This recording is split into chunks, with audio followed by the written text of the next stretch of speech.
wan nazi'ati gharqa. Aku bersumpah demi malaikat yang aku tugaskan mencabut nyawa dengan keras bagi para pelaku maksiat yang bebal. Artinya apa? Kalau Anda terfikir berbuat maksiat, lisan masih ingin bohong, mata masih ingin melihat maksiat, tangan masih mengerjakan korupsi, menulis status yang tidak benar, teringat dengan ancaman ini. Karena Allah yang bersumpah. Anda lihat saya bersumpah, Anda serius. Anda mendengar Allah bersumpah, maka jangan main-main. Aku bersumpah para pelaku maksiat itu yang tidak pernah mau merubah dirinya untuk taubat, aku kirimkan malaikat khusus mencabut nyawanya dengan keras sekeras-kerasnya, seperti tanaman dicabut dengan akar-akarnya. Itu cara wafatnya begitu. Ya. Wan nazi'ati gharqa. Kemudian wan nasyitati nashta. Tapi aku bersumpah demi malaikat yang diberikan kelembutan, kenyamanan, kedamaian ketika mencabut nyawa orang-orang yang penuh dengan sifat kebaikan. Ya, maka ketika kita berpikir berbuat baik, rasakan kebaikannya akan dibawa pulang. Minimal cara pulangnya adalah husnul khatimah. Ya, tidak cukup dengan amin. Lihat dulu.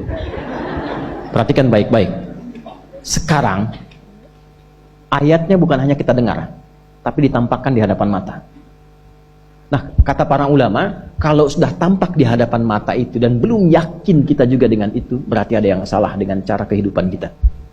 Dan semakin banyak maksiat bertebaran dalam kehidupan kita. Dulu orang dengar langsung mengatakan sami'na, kami dengar, wa ata'na, langsung kami laksanakan. Pak, ayat riba turun ya, larangan riba, itu begitu didengar, hilang riba semua. Larangan mencela nih, turun ayatnya, la yaskhar qaumin qaum, jangan saling cela, semua nggak ada yang cela. Baik semua. Itu cuma satu kalimat. Ya. Yang di Al-Baqarah ayat 285 itu kan ciri iman.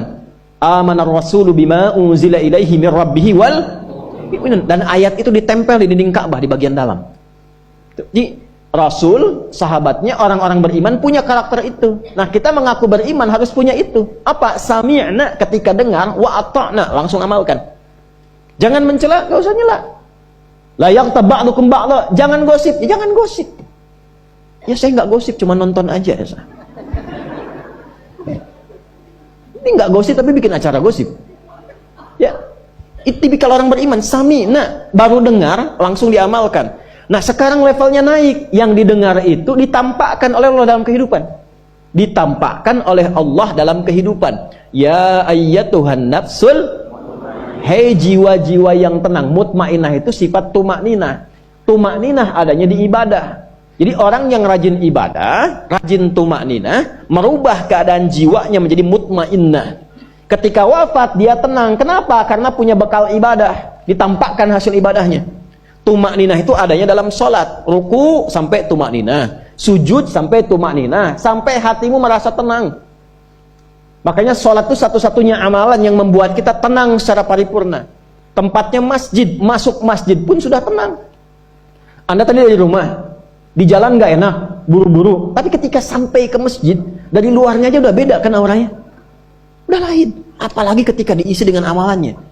Itulah sebabnya ada tumakninah di situ. Jiwanya mutmainnah. Panggilannya ketika dipanggil, sifat tumakninah ditampakkan di hadapannya. Ini kamu yang rajin sholat, kamu yang begini. Sekarang saat sholatnya dia dipanggil. Dalam sujudnya dia dipanggil. Dan ditampakkan di hadapan kita. Tampakkan. Nah, ketika ayat yang biasa didengar ditampakkan di hadapan, belum membuat kita bertobat, dengan cara apa lagi Allah memberikan hidayah?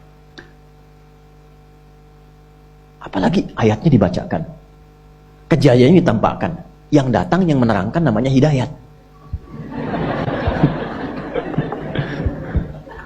Terus kita belum tergerak juga untuk berubah, dengan cara apa lagi Allah kasih hidayat?